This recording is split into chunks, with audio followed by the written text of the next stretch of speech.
Yeah,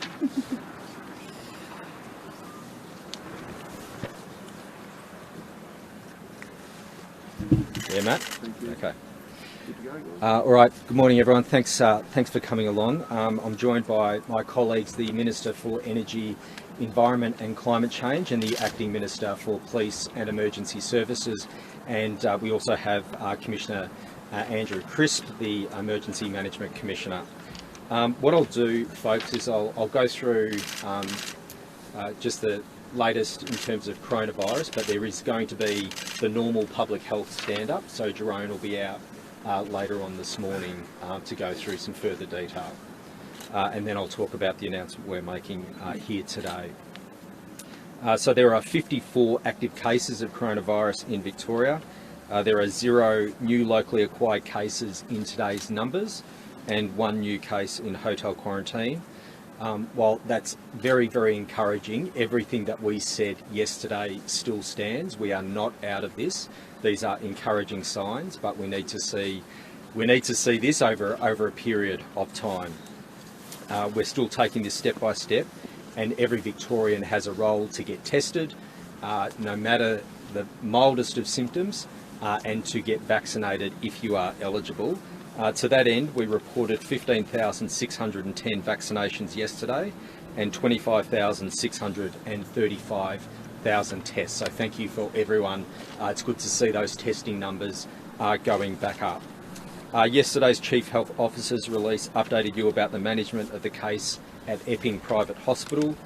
Public health teams worked throughout the day and night building a strong response around that outbreak, and the department will be able to update you later this morning, as I said, on their progress. Further exposure sites related to this case and others in yesterday's numbers were published online yesterday, and I urge all Victorians to view those online and follow the health advice. We are, of course, continuing to monitor the situation in New South Wales with their cases and any implications for Victoria. At 11:59 p.m. Tonight, these restrictions come into effect in metropolitan Melbourne and regional Victoria. And just a reminder, if you are in Melbourne and you are heading to the ski fields for this weekend, today is the day to get tested to make sure that you can get that negative test and then head up to the snowfields. Kids under 12 don't need to be tested. So that's the latest in terms of coronavirus, and as I said, we'll have our usual public health stand-up a bit later on today for any detailed questions you may have. So importantly, the reason why we're here in the Dandenong Ranges and for a pretty significant announcement, not just for the hills but for all of the areas that were impacted so severely by the storms. Some significant announcements today.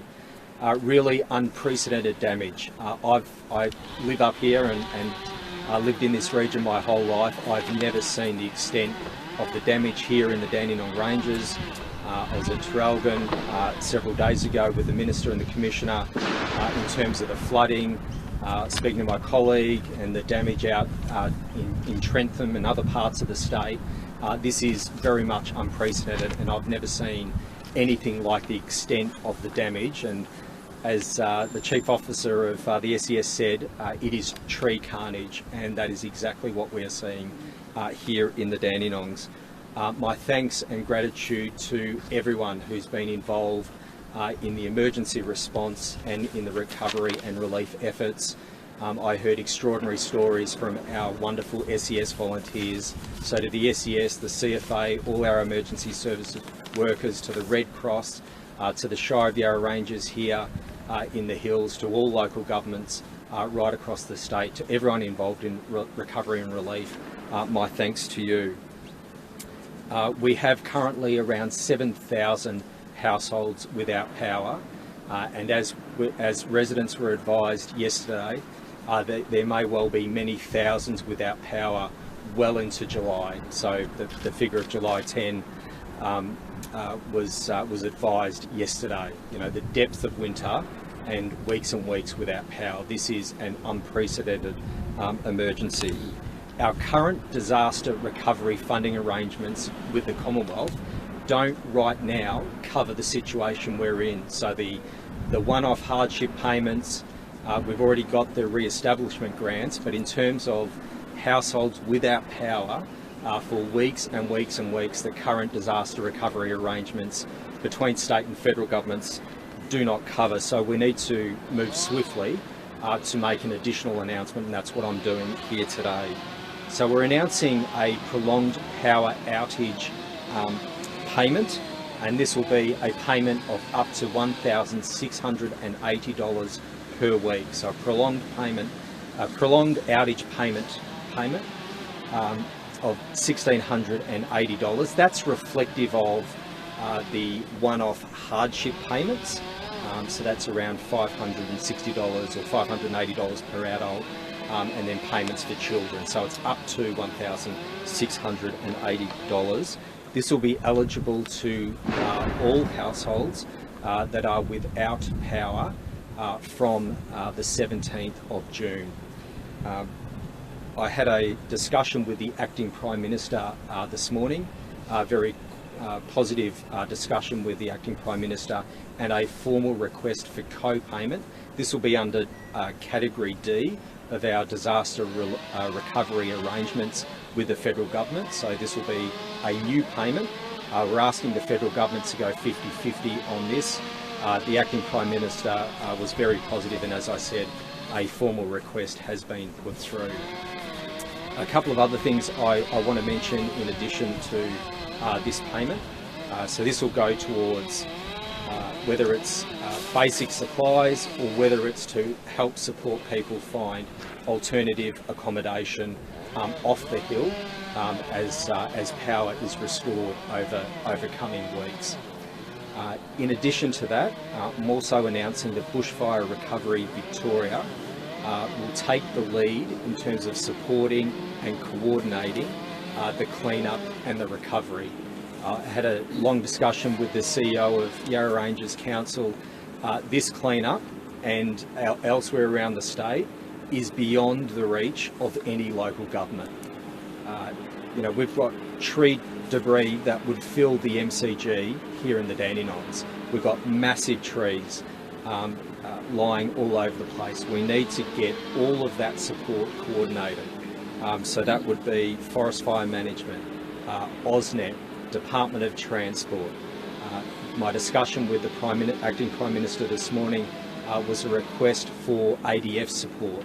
Now the initial request is for logistical and planning support, but there will be further requests of the ADF for support on the ground, and Commissioner Chris can go to this in more detail in terms of the answers. It's about assessment of the damage, and then where do we need to get the support to do the cleanup and recovery. But as I said, Bushfire Recovery Victoria, vast experience in terms of cleanup after bushfires, will be responsible for the coordination of all of this work. I've mentioned the ADF support. The final thing I want to talk about is separate to the support and the recovery here in the Dandenongs and elsewhere. It's in regards to the Yallourn power station and the mine and the risk of flooding in that region. This morning we announced that, or we confirmed that a state energy emergency has been declared. So that's gone through government in council. There have been significant cracks identified in the mine as a result of the flooding. There is a risk to the mine being flooded, and the impact of that would be significant.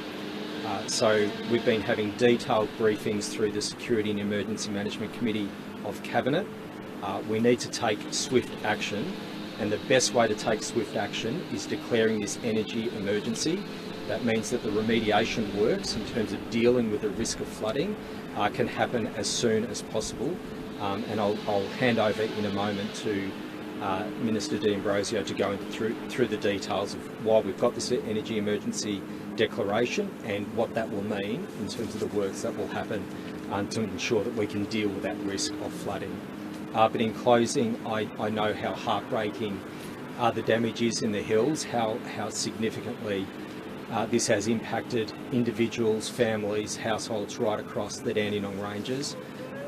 We need to do the assessment of the damage, do the immediate work to support communities, but this is going to be a challenge for many weeks, and that's why we're making this announcement of the prolonged power outage payment of up to $1,680 per week whilst people are without power. I'll now hand over to the Minister to go through the energy emergency, and then we're happy to answer questions. Thank you very much, Premier. And as we know, the situation of the impacts on the Yallourn mine with the significant rainfall that has occurred around the Yallourn mine and power station has presented itself in terms of a very serious potential for a breach of the mine and for the flood to come into the mine. We've been working very closely with Energy Australia to understand the extent of the risk here. I want to assure every Victorian that the advice that we have from the Australian Energy Market Operator is that there is more than sufficient supply of power to meet our needs. Perversely, we are in a winter situation where the demand for electricity is at its lowest. However, of course, with this significant and unprecedented storm event that we've seen a significant rise in water levels in the Morwell River. And that, of course, has presented itself into additional pressure on the walls of the mine, which, if they are breached, will mean that not just the mine, but the power station would be unavailable, significantly curtailed, if not totally unavailable for months to come. We've been advised that urgent repairs need to be made to the mine, but for that to occur, the water that is surrounding the mine and the additional pressure on the mine walls need to be relieved, and relieved urgently. And that is why this morning, as the Acting Premier has indicated, we have declared an energy emergency under the Electricity Industry Act of Victoria. What that will enable Energy Australia to do is undertake emergency works to the mine walls that are with us.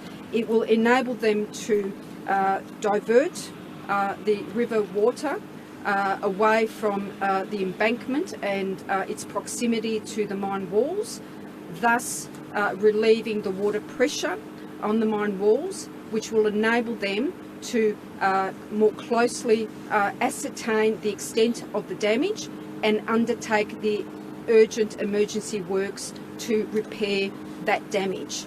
This is about reducing the risk of an energy emergency. And what that means, of course, is that the normal approvals, regulatory approvals that are with us right now will be judiciously, cautiously, carefully, but with the due urgency that the situation requires, to be bypassed, if you like, to enable Energy Australia to get in there and be able to undertake those emergency repairs. Again, this is ensuring that we have the energy security that Victorians expect. Thankfully, in Victoria, we have a very diverse energy supply, which puts us in a stronger position than what we've been in the past. However, we need to take this urgent step to give Energy Australia every opportunity for their experts to get in there quickly. Doing that safely means removing the risk of a breach of the walls of the mine. Now, the water, the floods from the river could actually breach at any moment with very little notice. And that is important for us to remember, that the risk is very high and it remains with us. And these actions have not been taken lightly, but it will enable Energy Australia to do what they need to do to undertake those urgent repairs. I also want to provide an insight, if you like, in terms of the absolute unprecedented disaster that we've seen affect East Gippsland and of course these central areas of Victoria with the storms that we saw a few days back. We know that crews have been working around the clock. No crew member has been spared. 24 hours, 7 days a week. The information, and I've been in close contact in communication with the CEO of AusNet Services, and they've been really clear to me that if you took a normal 2-year period and the extent of storm damage they see over a 2-year period, that's what we've got here compressed in 2 days.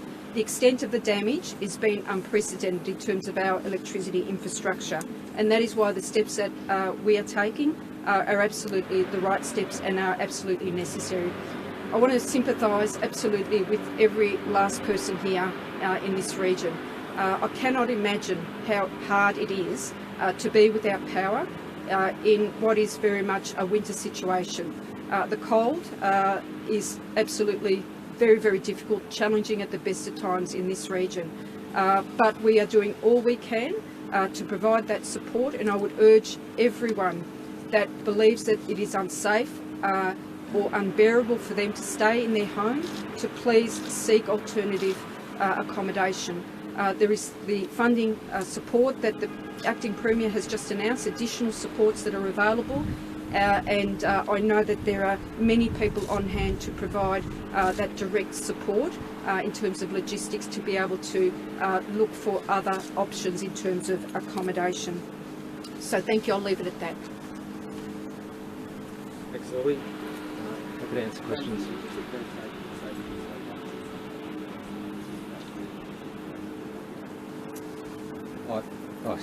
Thanks, Matt. As the Minister said, these were storms that delivered unprecedented damage in the hills. The immediate response is a life-saving one, and the extraordinary efforts of the SES, other emergency service workers. So you've got the immediate response about saving lives and risking lives to save lives through that period of the storms was just incredible. Then you've got the assessment of the damage and the work that needs to happen. We have had, as Lily said, whether it's AusNet, SES, Department of Transport, crews just working around the clock to, as quickly as possible, clear as much damage as possible to open up roads and engage with communities and find out what support is required.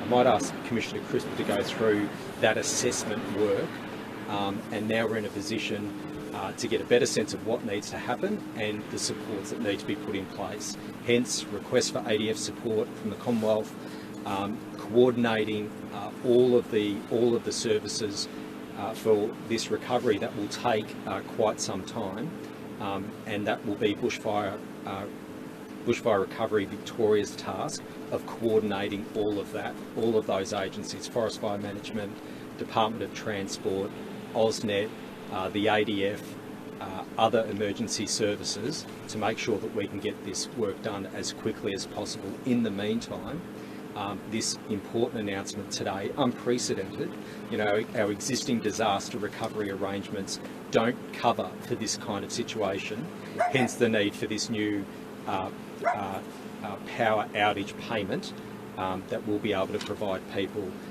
who may well be out of power for a number of weeks. But in terms of the assessment of the damage and the work that has happened to date and the work that will happen from now, I'll hand over to Commissioner Crisp. Thanks, Acting Premier. So there's very much a process that we go through in relation to assessing the impact from any emergency. So for us, Fire Rescue Victoria, another emergency service, has done a great job through this particular event. They take the lead for us in relation to those initial impact assessments. So the following day, we had crews from FRV across the state, the impacted areas. To this particular point, they've undertaken more than 90% of those initial impact assessments. So that's more than 1,800. At this stage, our numbers are about 119 properties or houses that are uninhabitable and 112 that are damaged but thought to be habitable. I make the point, these are initial impact assessments. What we then do, we work with local government, and they then follow up in relation to a secondary assessment in terms of what further work might need to be done to support those local residents and communities. Do you know how many of those Commissioner Chris, do you think that the communities here and in flood affected areas needed more early warning? We pushed out warnings very, very early in relation to this particular event. The modelling done by the Bureau of Meteorology firmed up a few days out. If I think about Traralgon as an example, there were flood warnings went out from the Bureau. Our first advice message actually went out on the Tuesday afternoon. Went into Wednesday, that was reinforced with a warning, an emergency warning early as of Thursday morning. So there was significant messaging, both at a local level, media at a state level, to push out those messages. What about these areas though, where people get so severely affected by storms and trees coming down? Does that need to be more kind of on the radar of authorities and telling communities earlier about the risks?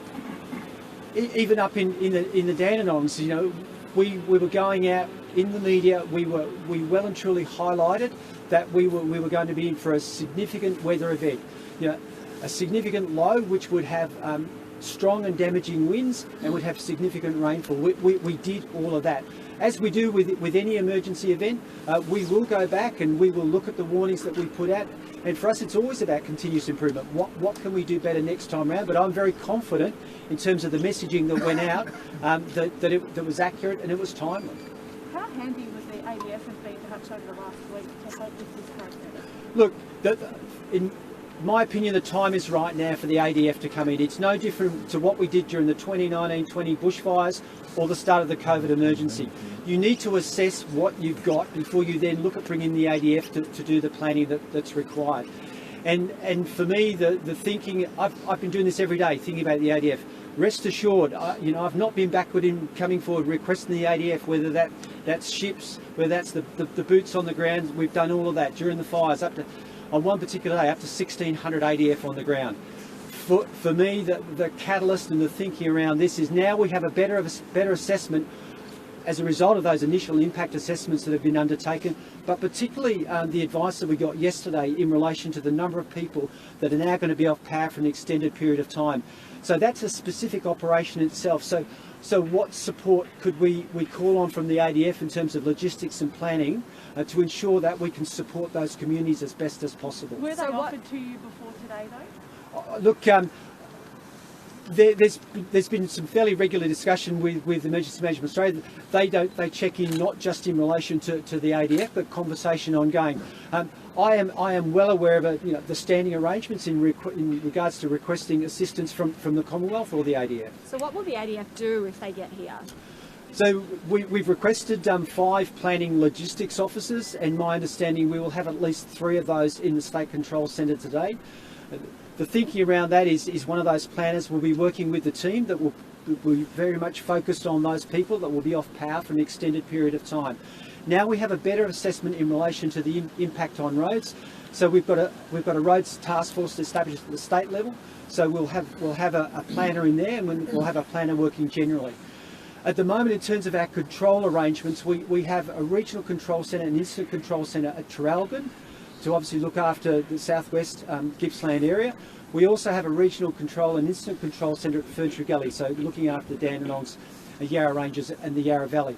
So in those 2 locations, we'll also put planners in to ensure they're connected, as we already are back to state. So it's not boots physically on the ground in these areas helping with moving things, recovery, that sort of thing? Not at this stage, but that's what we're looking at doing now, particularly with those people that are going to be off power for a considerable period of time. Again, you know, we've all driven around this particular area. It's my second visit, up into the Dandenongs in the last few days, and we've seen the size of the trees and what we've got here at the moment. And I worked very, very closely with the ADF during those 1920 fires, and they do not have the capability to work on the trees that you see up here in the Dandenongs, and that was reinforced with my conversation with the ADF last night. It's beyond the SES. You know, it's Forest Fire Management Victoria. It's dealt, but then you need specialist arborists and tree climbers to do that specific work. Sorry. How much longer will communities here have to wait before they see those boots on the ground? we have the planners coming in today. We'll be doing that work. I fully expect that we'll have something firmed up in the next 24 hours in terms of what further resources we will require.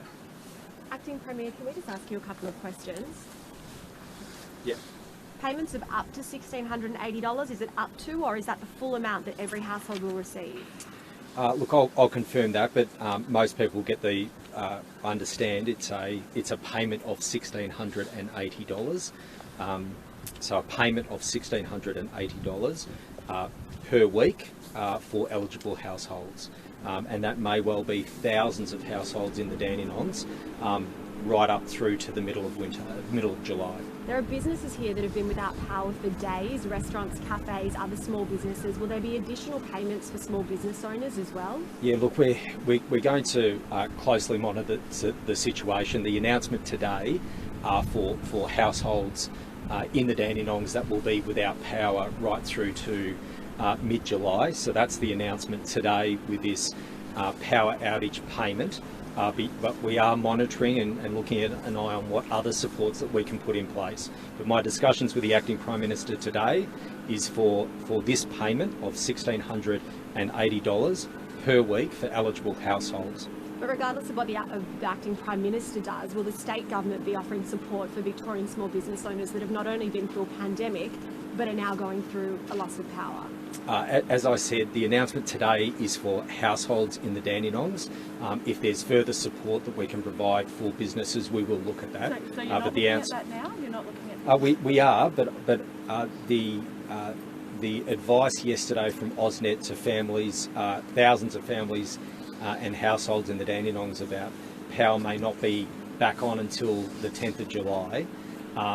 The immediate focus for myself, for the government, our engagement with the Commonwealth is what supports can we put in place for households in the Dandenong Ranges that will be without power in the coldest weeks of the year. So that's my immediate response, as well as what do we need to do to make sure that the recovery, the clean-up and the recovery happens as quick as possible. And that's why we've got Bushfire Recovery Victoria coordinating the clean-up. And that's why, as Commissioner Crisp said, whether it's the ADF, Forest Fire Management, DELP, AusNet, Department of Transport, local government, coordinating all of the work that is happening on the ground right now, making sure it gets done as quickly as possible. So, of course, as we do with any disaster recovery, we constantly look at what more that we need to do. The announcement I'm making today is in regards to households and providing that payment of $1,680 per week. So for households that want to stay in the home, it allows payments, payments for basic goods and supplies, but also for households, for families that want to find alternative accommodation, this payment will support them doing that as well. What about for those who've already gone a week without power? So there are existing obligations in terms of payments for customers that have been without power. We are engaging with the power distribution companies about ensuring that those compensation obligations are delivered to people who are without power. So what we're announcing today is a weekly payment of $1,680 for households that are without power from the 17th of June. There may well be